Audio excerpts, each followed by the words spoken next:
Welcome back to another episode of The Sporty Friend. I'm Danny Bellamy, and today I brought for you something that I think we do need to talk about, and that is body image in sports. But before we get into it, make sure that you subscribe and hit the bell so you get notified when there's a new episode. And without further ado, let's talk about what I brought for you today. We're gonna play a little game, and you're gonna guess if this woman is an athlete or not. Ready? Okay. Athlete or not?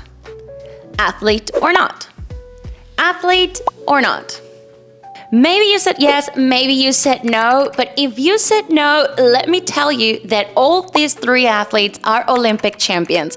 And yes, you might be in shock, but it's not entirely your fault because you probably have a perfect athlete's body image. And it's just that we can't get past the stereotypical body shape of an athlete or how an athlete should look like. In my opinion, I think it comes from a few factors, but mainly because we're ignoring the amount of sports that there are in this world, and that each sport requires different skills, and different skills require different bodies. So why should they all look like these and not like these too? I mean, imagine a shot put athlete and a racetrack athlete. They don't look the same because they don't need the same muscles. They don't need the same movements. So of course they're gonna train according to what they need. But this is what we usually think of an athlete. But don't feel bad. I'm here to tell you that it's not all your fault, and it mainly has to do with the media bullying. Let's call it like that. The media's eternal chase for athletes' bodies. That they need to look perfect, that they need to look good according to what society thinks, okay? And you can see it, all the media. They need to be pretty, they need to be blonde, they need to be white, they need to be slim. Period. And that has been forever, right? And I brought for you this example that I love because you probably know these two athletes, Maria Sharapova and Serena Williams. Both in the same era, they play against each other, they both have Grand Slams, they've been number one, they have titles, and they're both been successful in the sport at the same time. But in 2015, let's take this year as an example, Maria was making way more money, exactly $10 million more than Serena Williams of marketing campaigns. Because Maria fits the marketable mold, slim, blonde, white, right?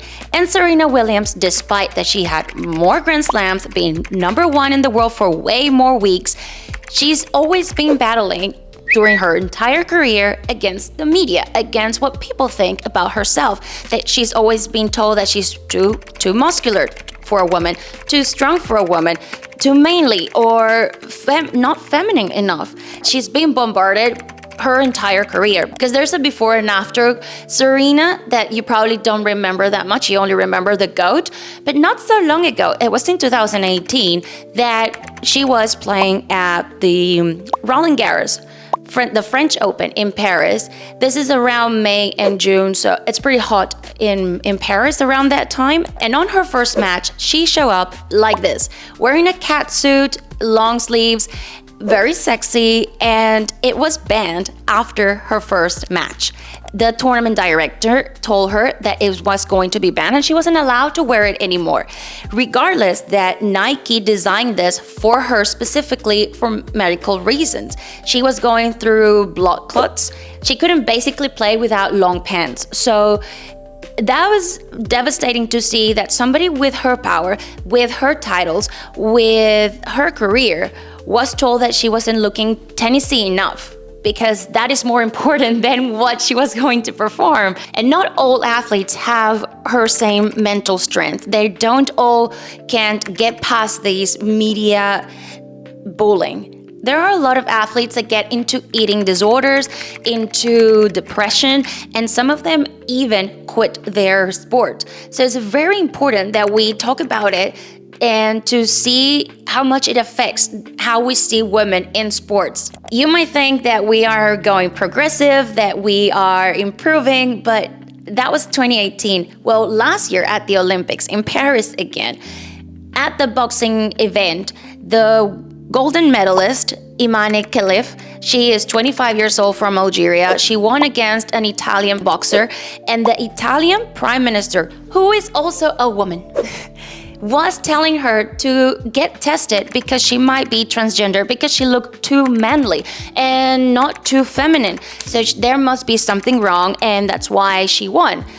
Imagine being her, like your biggest achievement in your life has been shamed and has been shadowed by someone that thinks that you don't look as you were supposed to, instead of look at these new type of athletes that are so strong. Another example, because there are many examples, is Sara Robles. I love her. She is a weightlifter from America. Her title was the strongest woman in America. And brands told her that she wasn't the right look to be advertised, so they will go for other people that will look more marketable. Just imagine being a young girl and seeing all the same types of girls all the time, instead of seeing the strongest woman in America. Like, that is the boldest nickname ever. So it's not about who's on billboards and who's not on billboards. That's not the thing. It's about role models. It's about what these different types of bodies are inspiring young girls. The message basically is that we all come in different sizes and that we are all useful and not just a few of us. We all have different strengths and skills and different bodies, and I think that's beautiful. I mean, to make this episode, I typed on Pinterest athletes' bodies, and this is what came up. I don't have anything against these type of girls. I'm also slim. If that is what makes you happy, if that's your genetic, if that's what you need to look, or because you were training in a certain way, that is the result, that's fine. The problem here is not if they look athletic or not, is that we're looking more into how they look rather than how they are performing. Why do women athletes need to look good if they are already performing at the highest peak of their sport? But I don't want to make you sad and feel like everything is wrong, because there is something super cool happening right now. There's this new movement called Strong is the New Pretty, or Strong is Beautiful, where a lot of athletes like Amanda Bingson, an American hammer thrower, and she's in this magazine cover looking beautiful, looking strong mainly, and showing her body as it is. She even says, I like everything about my body. I'm not trying to be skinny. I'm trying to be strong. She shows everything. I mean, even the tan lines that sometimes some athletes, they hide them. And she's not ashamed. But we didn't see anything after these that much. And this ESPN magazine is only in the US. And I don't even know if it was only digital or they actually printed. But fast forward to today, 2025, last year in Paris again, during the Olympics, the world discovered Ilona Maher. And the reason why we discovered her is because she started showing videos on TikTok about the bikinis and some of the uniforms that some athletes were wearing during the Olympics, and they had them displayed at the Olympics athletes' villages. And she started making fun of them because she was like, these are too small. Like, how are they expecting the athletes to compete in this tiny bikinis or tiny shorts? They're ridiculous. So she started showing all these online, and people went crazy about her. She is a body positivity advocate, and she loves to talk about it. She breaks stereotypes, and she's bringing the best to her sport through social media and through the power of her message of saying, I look this big and I think I'm pretty, and above everything, I am strong and I am at the Olympics winning gold medals. She uses her body to promote confidence, to promote rugby, because she is the most famous rugby player in the world, men or women. She is the most famous. She is rugby at the moment. She's huge because rugby is mainly associated with men. She's breaking stereotypes too. She is also doing Dancing with the Stars show, and she is literally breaking the stereotypes because she's lifting her partner instead of the other way around. I think that's super cool. Empowering her body is also making her taking control of her career. Now she's telling brands what she wants to say, and she's also choosing which brands to work with and not the other way around. Other athletes that are also talking about body shaming and they are against it are also retired athletes that are suffering from this media bullying. They're not even performing anymore. They're just kind of like, leave me alone, I'm living my life. You have no idea what it is to be an elite athlete. So step back is Jelena Dokic. She is a former tennis player and she is now a tennis commentator. So she's on screen quite a lot, and she shared this post on her Instagram of her before and after because she gained a lot of weight when she retired. She said, when I was size 20, I was criticized. Now that I'm size 10, I'm criticized. She is happy and she's living her life at her fullest, and I think we should just leave her alone and be happy that she is happy and satisfied with her body. So there's this movement that is inspiring, and they're talking about it and we can see it. And one of the biggest things that are coming up is that you probably didn't know about is the Women's Rugby World Cup. It's happening in the UK, and you're never gonna guess who is the opening match. Well, England versus the US, where Ilona plays, because she's filling up stadiums. She is doing a movement around her body image, and I think that's super inspiring. Why can we have plus size actors and plus size models, and we cannot have plus size athletes? I once heard this and says, you can only be empathetic if you've been excluded. As I said before, this topic is very close to me because when I was growing up, I was told by my direct family that I wasn't athletic enough and I should stick to school and books.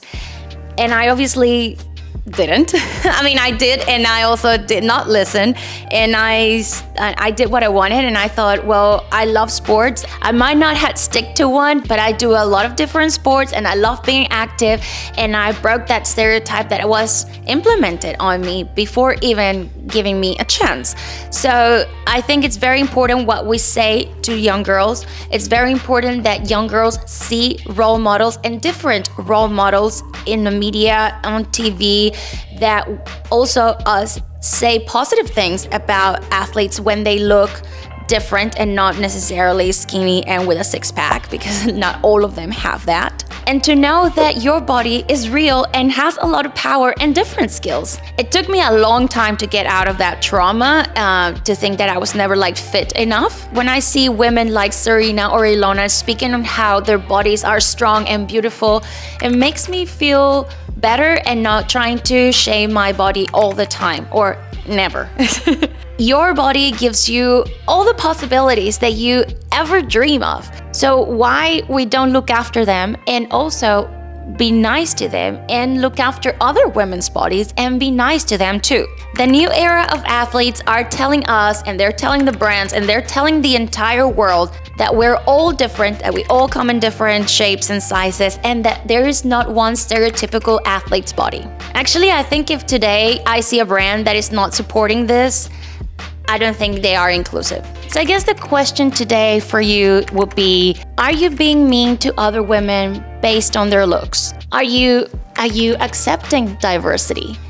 And are these women inspiring you? I thought it was a really cool topic to talk about, especially in a channel where it's all about women's sports and about us. If you're suffering from body shaming, bullying, reach out for help. You're not alone. So saying that, I hope that you enjoy this week's episode. I'm Dani Bellamy, your sporty friend. If you'd like to see more content like this, make sure to like and subscribe and hit the bell to get notified when there's a new episode, which is every week. And until then, I'll see you next time.